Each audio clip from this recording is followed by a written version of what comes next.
Hey everyone, welcome back. Thanks so much for tuning in. This is the ROIC only stream for Thursday, May 27th, 2021. Sorry, I'm 15 to 20 minutes late.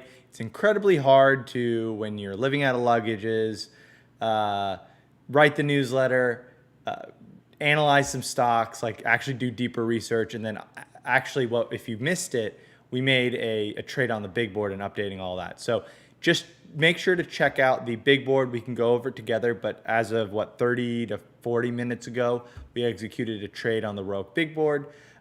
We bought Advanced Micro Devices, AMD. It's a stock that a lot of people know of. It's a stock that I've kind of circled around for.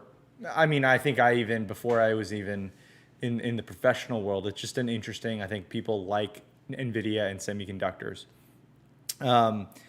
So let's look at kind of the markets. If you read Morning Sense this morning, the markets are pretty tame today. I mean, they're kind of slightly up. This is what we like.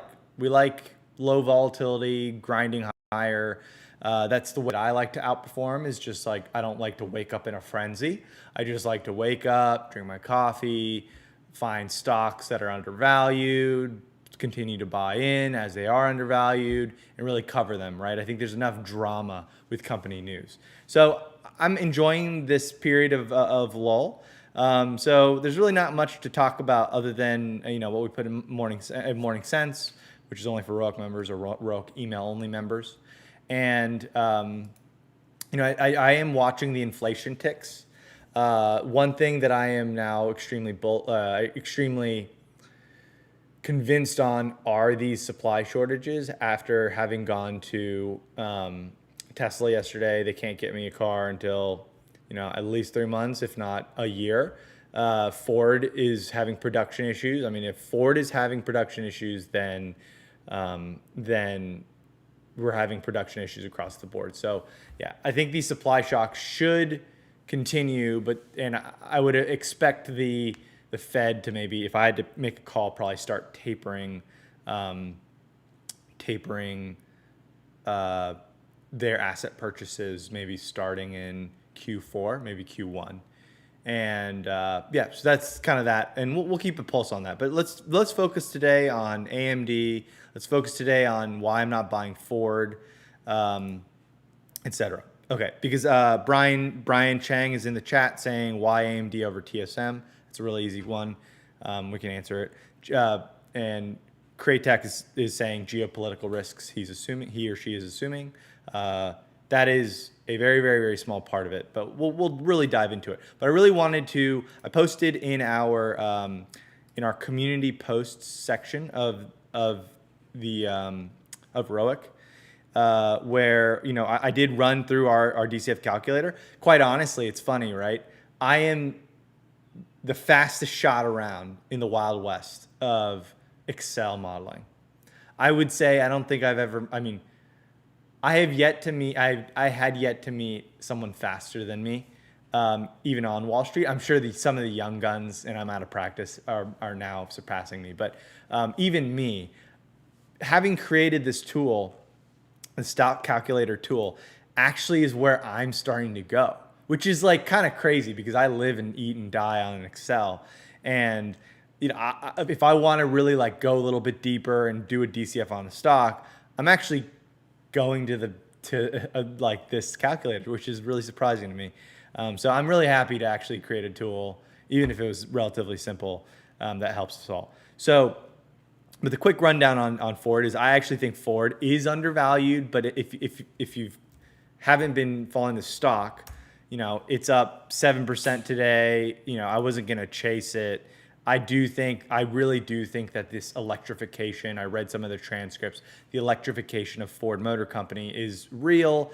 Ford is, we talked a lot about this last night in last night's public stream. They make, the Ford F-150, the most popular vehicle in the country. And I really do think it's a turnaround, right? I think I'm leaning towards it's a real turnaround. But, right, let's keep valuation in check. Like, I do think, it probably gets us to $20 per share. I think they see some 3-year bump to it, right? They're already selling a lot of Ford F-150s. So you have to realize like their growth, it's not like they're making a brand new truck that's going to be additive. It's going to cannibalize, I assume, sales of a ICE or gas or petrol, depending on where in the world you are, vehicle for Ford F-150s. So I do think the electrification of their portfolio will drive some growth, but I didn't really credit them for having too much additional growth. Plus, they're low margin, right? But they are just good at what they do. So I would say it's probably $20 stock base case. So there is still upside here. Justin, why aren't you buying it? It's 33% upside. Yeah, I'm kind of on the fence. What do you all think? The thing that might push me over the fence on Ford is I don't like I said, I'm not a technical analyst, but I do not like buying on days of strength. I don't like selling on days of selling on days of weakness, extreme strength and extreme weakness. So I like for cooler heads to prevail, and I like to, when in doubt, take the finger off the trigger finger, right? That's how I operate, just as an investor, I would say. What do you call that? Like, I guess that's more of a personality type, right? So I'm holding off for now, but it does seem like there's a lot of upside. It's like a 15% IRR if you believe that electrification kind of turns the company around, provides some level of 10 to 20% growth in the next 4 to 5 years. That's what I think. Put it in the chat what you think, etc. Yeah, I'd like to also, Andrew's saying, how about that Peloton stock? Yeah, Peloton run up. We kind of doubled down. I told you, right? Fundamentals matter. We're going to we doubled down, low 80s. Like, sometimes it's just so screaming that it's so obvious, and it's run up, right? But look, I think that long term, it's $150 stock, so we'll get there. And we're going to make our money. We're going to grab that bag. So I'm not selling any of this, right? It's great for the big board. Another thing I will point out is the big board.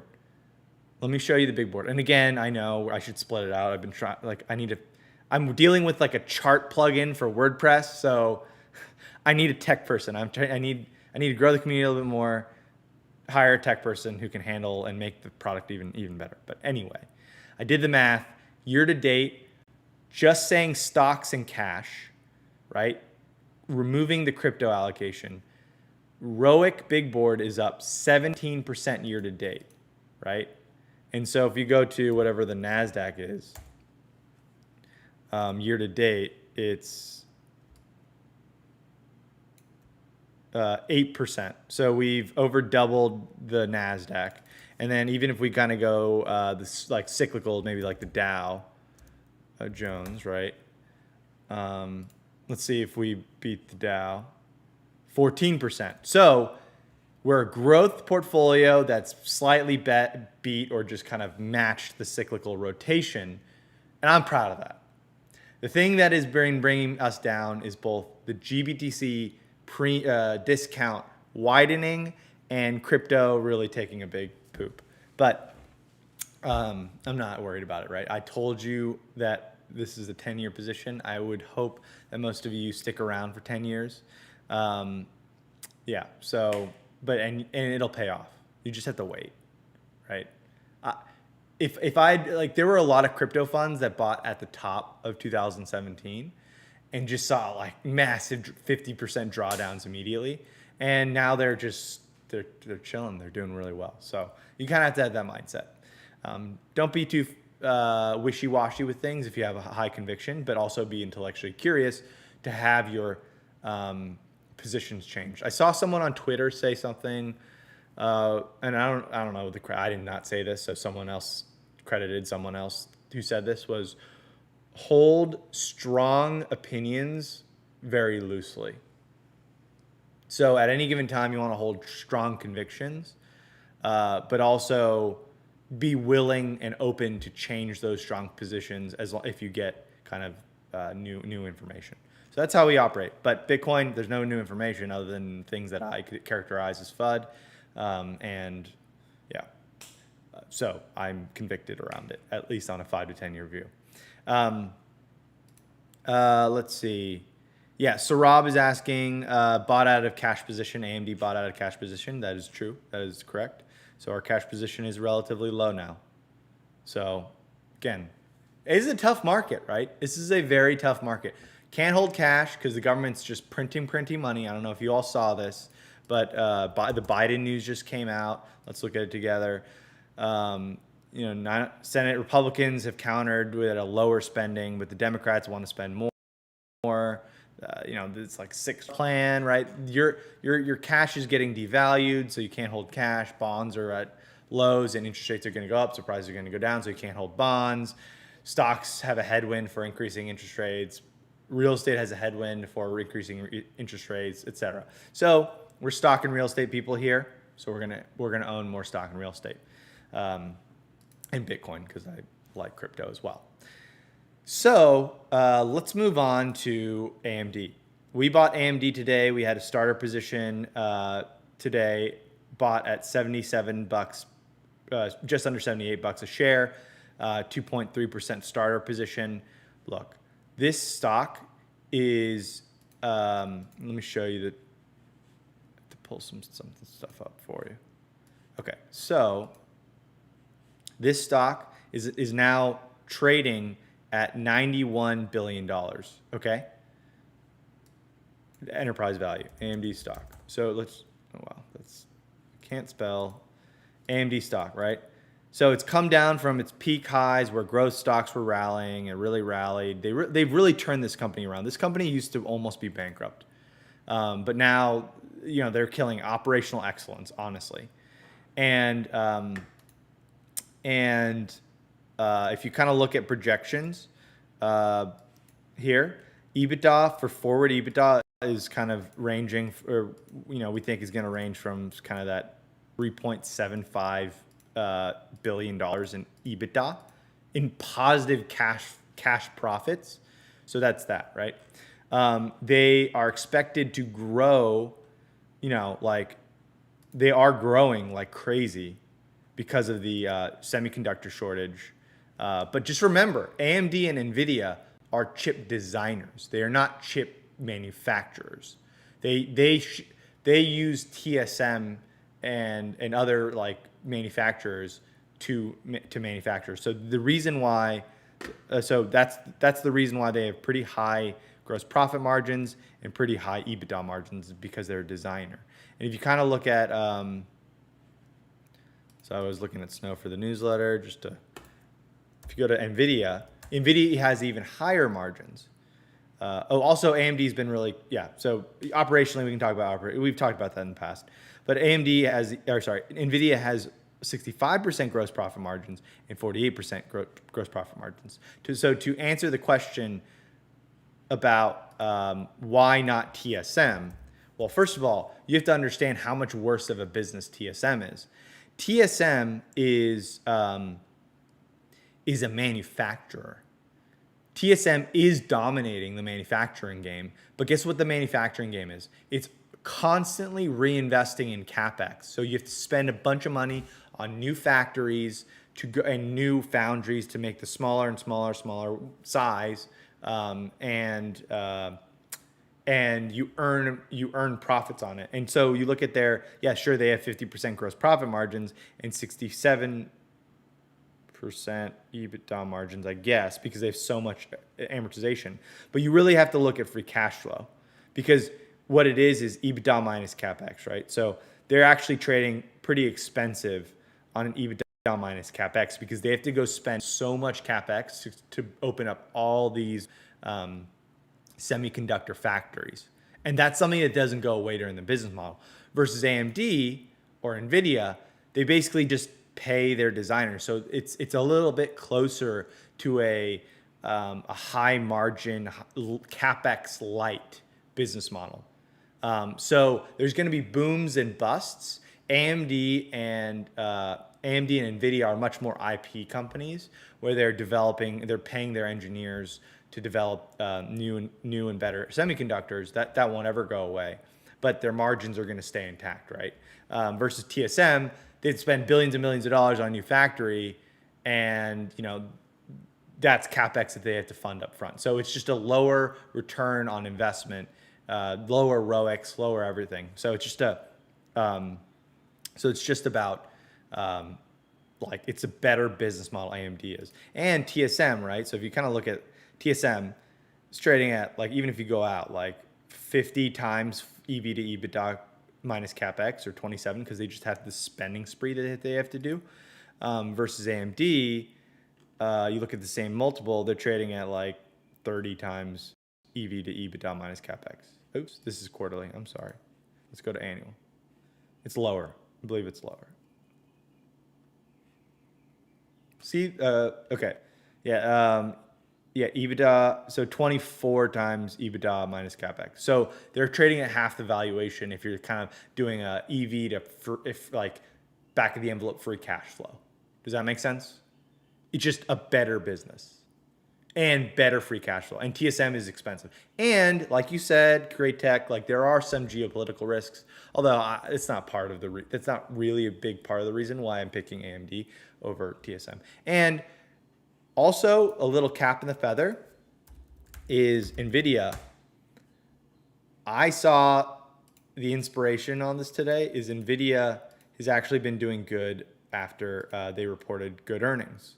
So it shows me that the market is actually, it does actually still have appetite for semiconductor stocks and isn't just smacking them in the mouth as stay-at-home stocks. Does that make sense? So there's a lot of the confluence of factors. The valuation, though, like just at a gut level of AMD, is you get to buy this thing for about the same price as a compounder growing like 10 to 15 to 20%, right? Like an Amazon or a Microsoft is growing at like 10% plus, like 10 to 15%.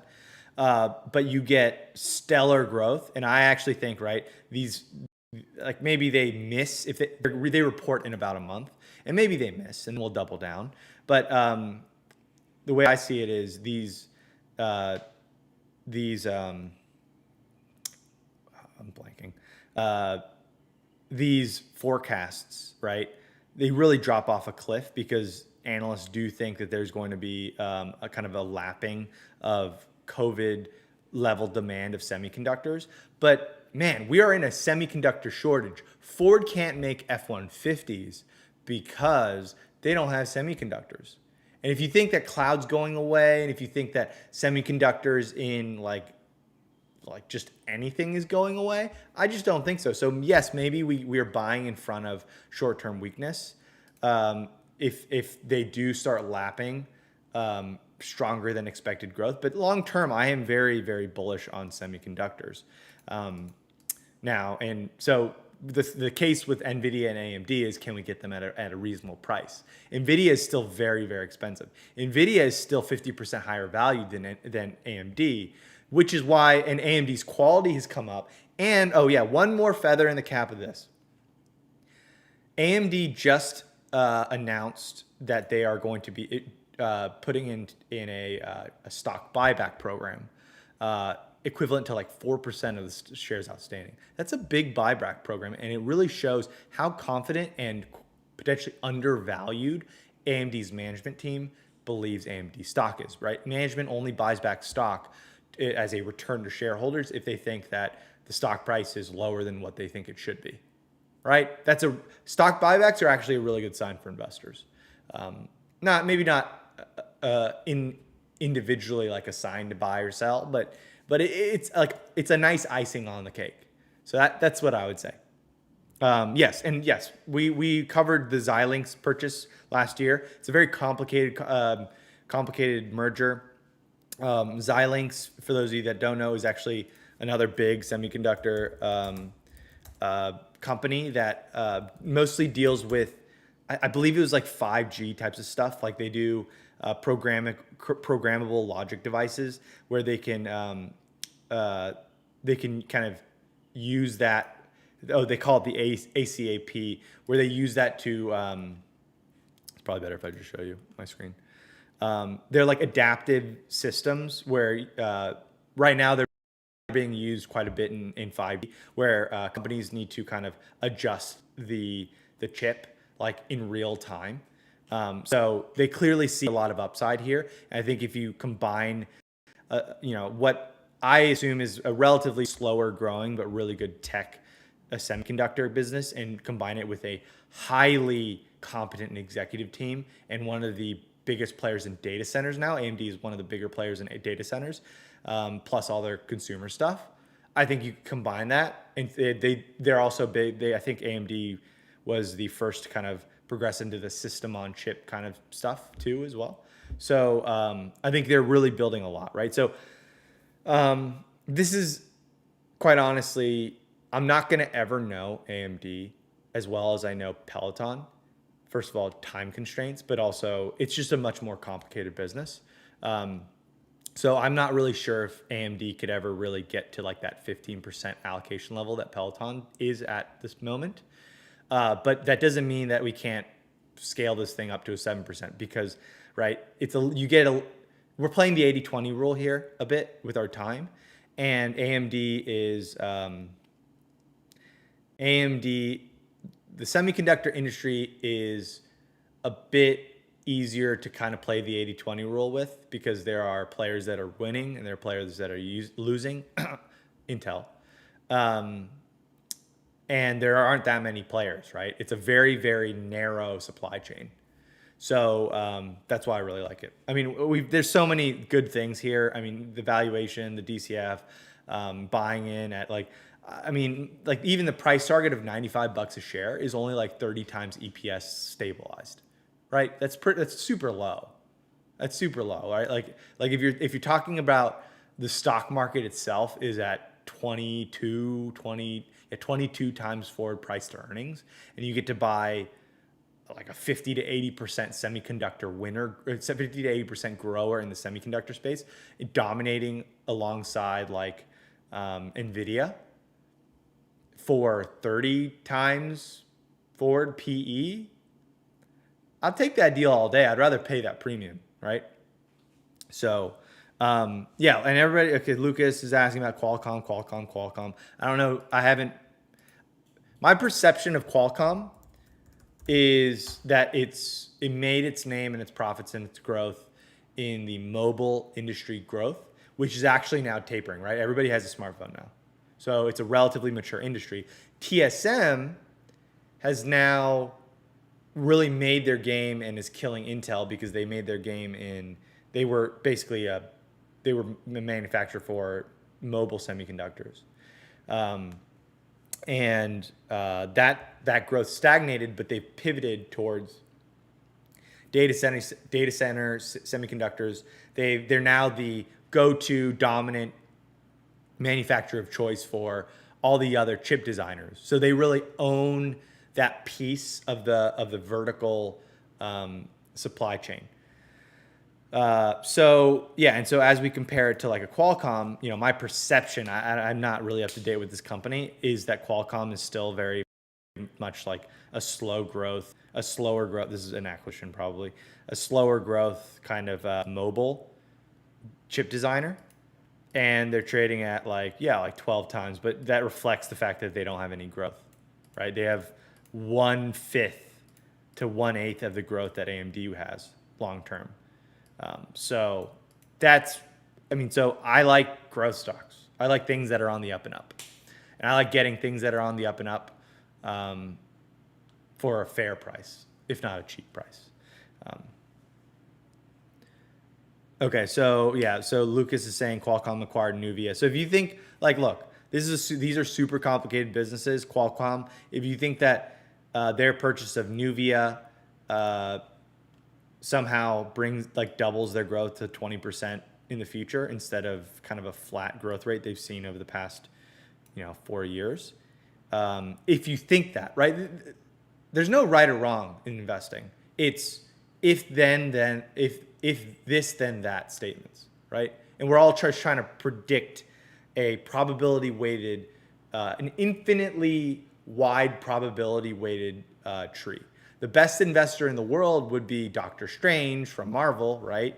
Because I don't know if this is a reference of Avengers Endgame, right? When he was kind of dying, and he use the time stone to like look through every possible iteration of the future and what happens. And he's like, oh yeah, we only win in like one scenario, right? So we are here sitting at the present because nobody is a fortune teller. Nobody can predict the price movements of anything.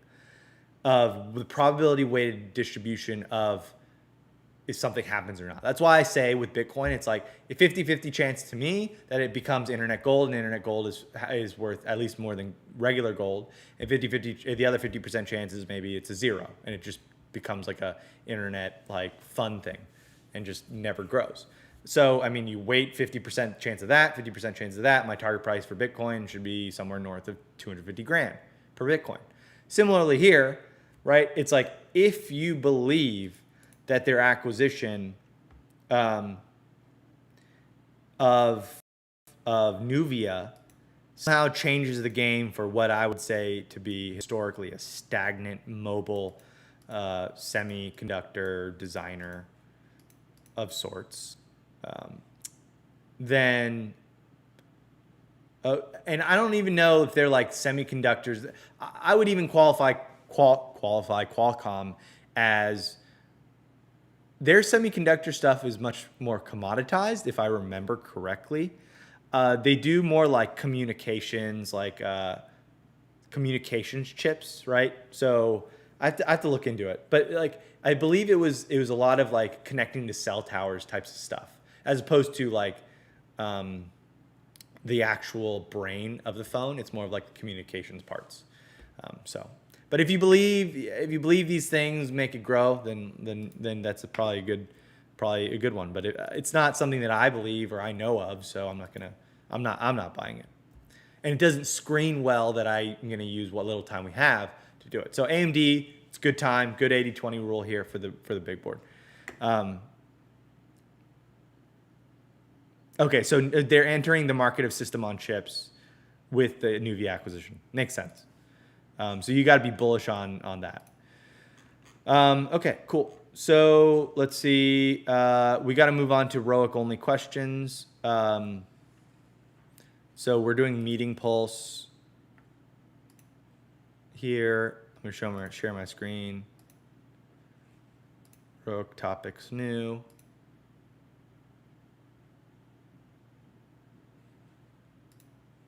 People are manipulating this live discussion thread. Okay, I know we have a lot of software developers in the community. I don't know like how it's getting manipulated.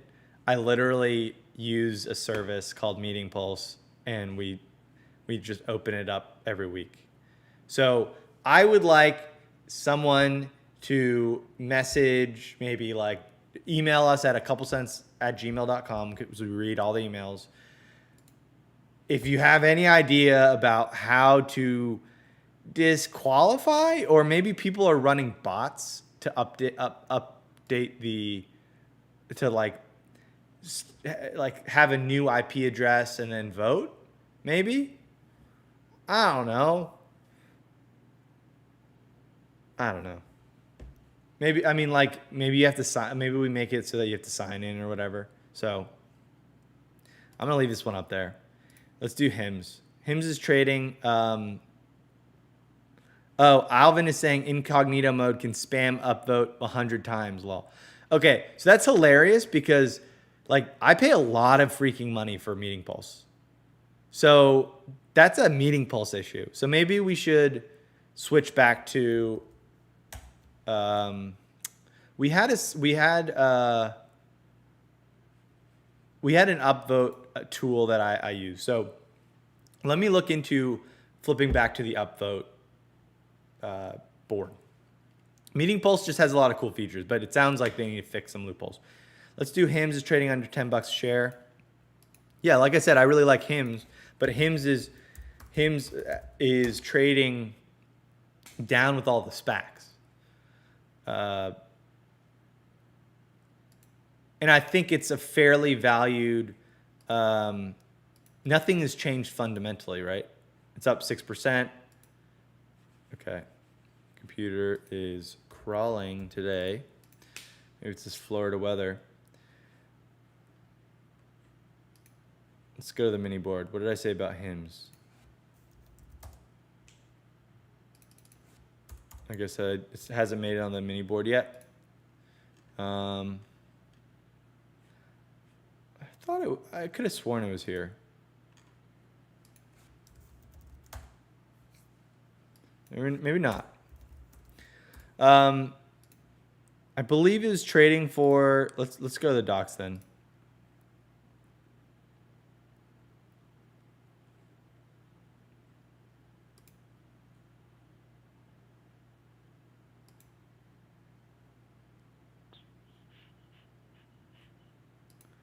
Oh, so Danik is saying we haven't covered it, so we'll just go to the docs. So they're trading for, just to refresh,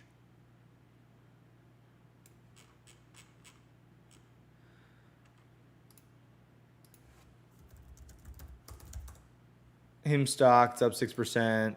It's trading at $13 a share today. So what I would say is ignore this. Chop this part out of your psyche, because this was a SPAC craze. Remember? Just chop that out. So we are here. Don't worry about the past chart, especially for this one. So we're at $13 a share. Do some calculations. So we'll do 13 times 192, 6, 2.5, 3, 4.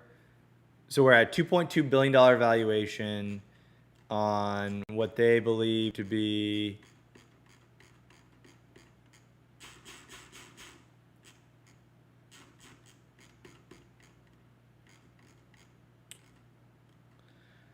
like 30% growth rate into the future, which probably is going to be a low ball, divided by, call it 175. So yeah, they're trading, that's what I guessed. 12.5 times forward gross profit, which is fine, right? That's fine.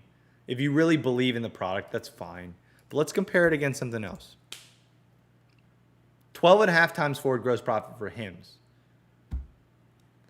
12.5 times, less than that. 10 to 10.5 times, or maybe 11 times forward gross profit for Zillow.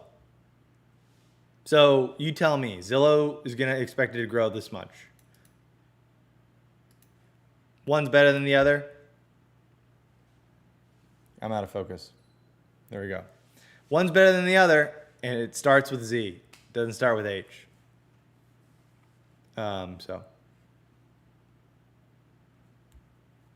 Yeah, so I'm going to say it's a meh.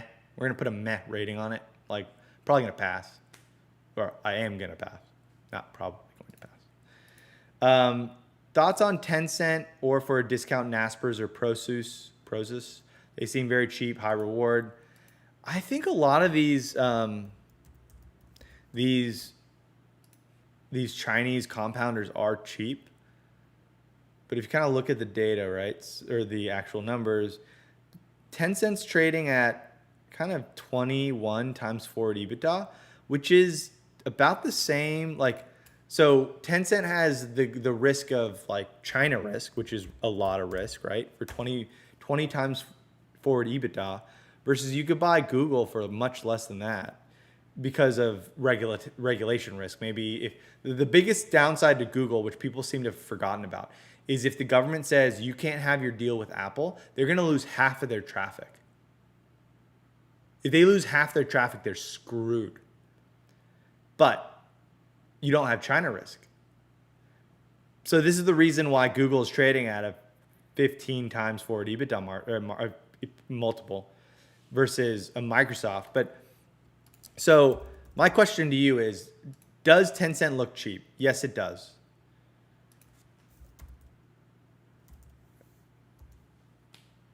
I wish this thing was faster.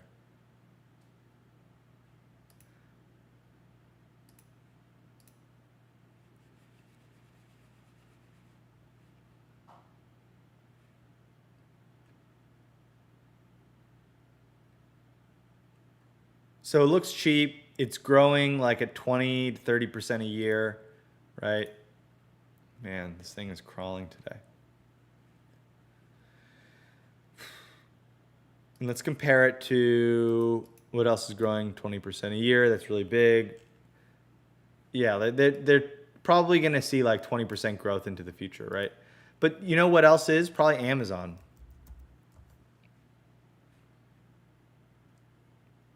With their cloud services and such. You know, something like similar growth rates, right? And they're trading at about the same valuation. So why would I buy Tencent over Amazon? The answer right now, in comparison to me, in my opinion, is I'd rather buy Amazon over anything. If I had $1 million to just stick in one stock and forget about it, it would be Amazon. And that's for a lot of reasons, right? So that's what I would say about Tencent. It doesn't look as cheap as, I don't see how it looks dirt cheap. Other than getting China exposure. Cool. Okay, so we'll end at 11:30. I know that'll put us at like 40 minutes. Oh, by the way, you're gonna get more of me today. You just have to go to Tom Nash's channel. We scheduled this really early on. Obviously, I'm not in a great setup, but I'm gonna go live with Tom Nash at 2 p.m. Eastern today. So much going on. Okay, can you please take a look at CleanSpark? The company is operating in the microgrid space, but more importantly, they are now a Bitcoin mining company that is 95% neutral.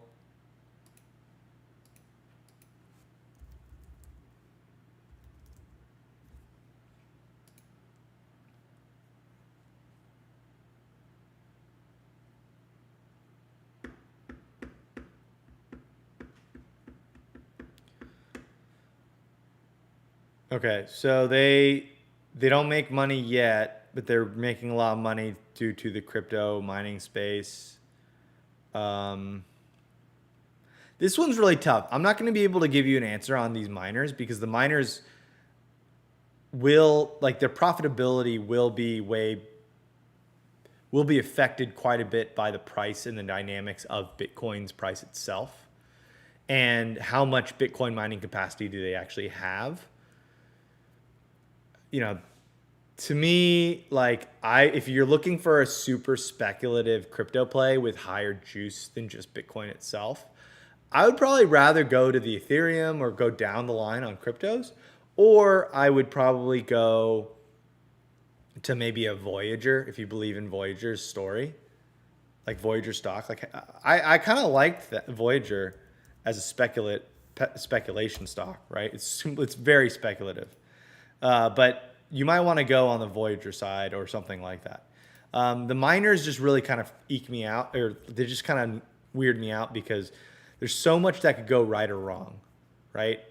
So, right, I mean, even with Bitcoin's price, if there's an oversupply of Bitcoin miners and Bitcoin mining gets more competitive, then they're going to suffer even if Bitcoin's price behaves, or vice versa.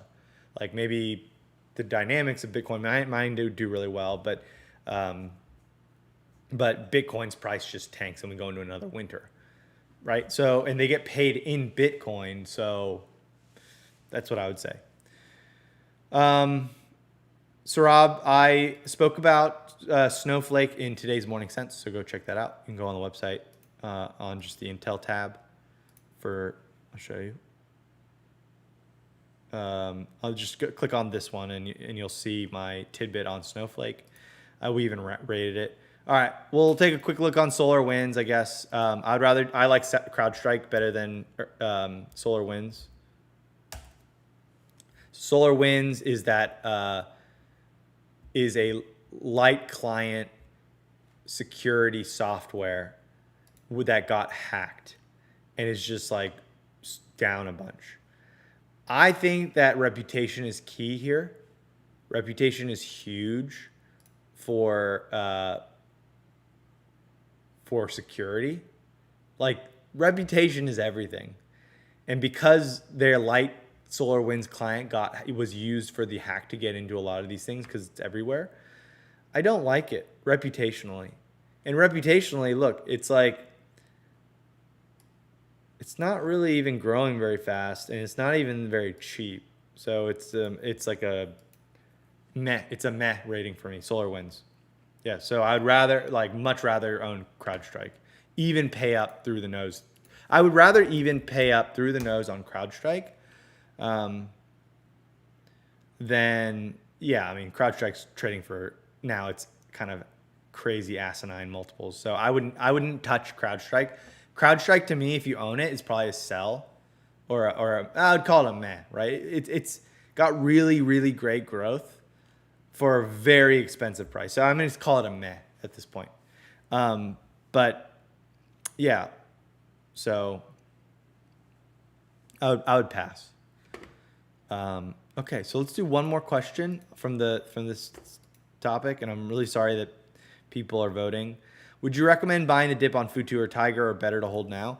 If you don't have your full allocation on FUTU or TIGR, yes. These are going to be very volatile stocks until everyone understands how valuable, like how fast they're growing. And if you just wait it out 1 to 2 years and they keep growing, this thing's going to do super well. So buy the dip, absolutely. Absolutely, yeah. Like, have these been underperformers in our portfolio? Sure. But, right, this is going to, holding and keeping conviction is going to pay off at some point in the future. Just like how I bought Bitcoin and waited for years and it paid off in the future. It doesn't, if you want daily returns, if you want monthly returns, if you want quarterly returns that you can count on, go buy a bond. And if you want some more upside and more volatility, but you still want some assurance on returns every quarter, go buy a dividend stock. Go buy a REIT. Or go buy some investment real estate if you can find it these days. But if you want 5 baggers and 10 baggers, you better be willing to wait a long time, and you better have a lot of conviction. And FUTU and TIGR, unless some tail event happens where they're a fraud, like what was that? Luckin Coffee in China, or unless there's, they're a huge crackdown from the CCP. If status quo happens and they continue to grow, meaning American stocks being traded by Chinese-speaking people, or like Western stocks being traded by Chinese-speaking people, this thing's going to be like a whatever bagger. But you better, for the chance of a bagger, you better be willing to take on a lot of risk on the chin and be willing to kind of wait it out. So that's what I would say. All right, so we've been going for over 40 minutes now. Yeah, so we're going to keep these short, especially since I'm moving around and everything. So thank you so much for joining. Thank you, ROIC for life. Thank you for being a ROIC member. I don't go an hour without appreciating you all in my entire life. Sometimes I wake up at night and wow, thank you, right? So thank you so much for being a ROIC member. I'm trying to make this, we have a team now. We're going to have video people joining soon. And then the next person hopefully we can find a good tech person to help make the features just so much better. And I have all these ideas of more features we can provide to the ROIC community. And we're going to be the best investing tool for everyone until at least I'm dead, right? So for 50 plus years. And I just want to say it's all because of you, and all possible because of each and every one of your subscriptions. So I just want to say that. Thank you so much. I'll be thinking about you as I go throughout my day. And check me on Tom Nash's channel. I don't know what he wants to talk about, but I'll spitball with him at 2 p.m. Eastern. And until next time, I will see you next week. Monday is a holiday. It's Memorial Day here in the U.S. Thank you for everyone. It's a holiday to think about everyone who served our country and died. So, and it's a market holiday. So I'm pretty sure it's a market holiday. Let me triple check. Market holidays 2021. So I won't be doing a show. Yeah, Memorial Day, Monday is off. So market's off, so we'll skip that. But we'll be, and next week's going to be a weirdly scheduled content kind of week, because we have the Bitcoin conference. We want to provide a lot of cool content there. And the first video person hire starts full-time next week. So obviously there's a ramping period. So at the very, very latest, just normal content should resume the following week, but I'm going to try to do streams. We have a content event calendar, so just check that. Danica updates that whenever like we decide when things are. And I appreciate you all. And until next time, I'll see you next week. Bye. Happy investing.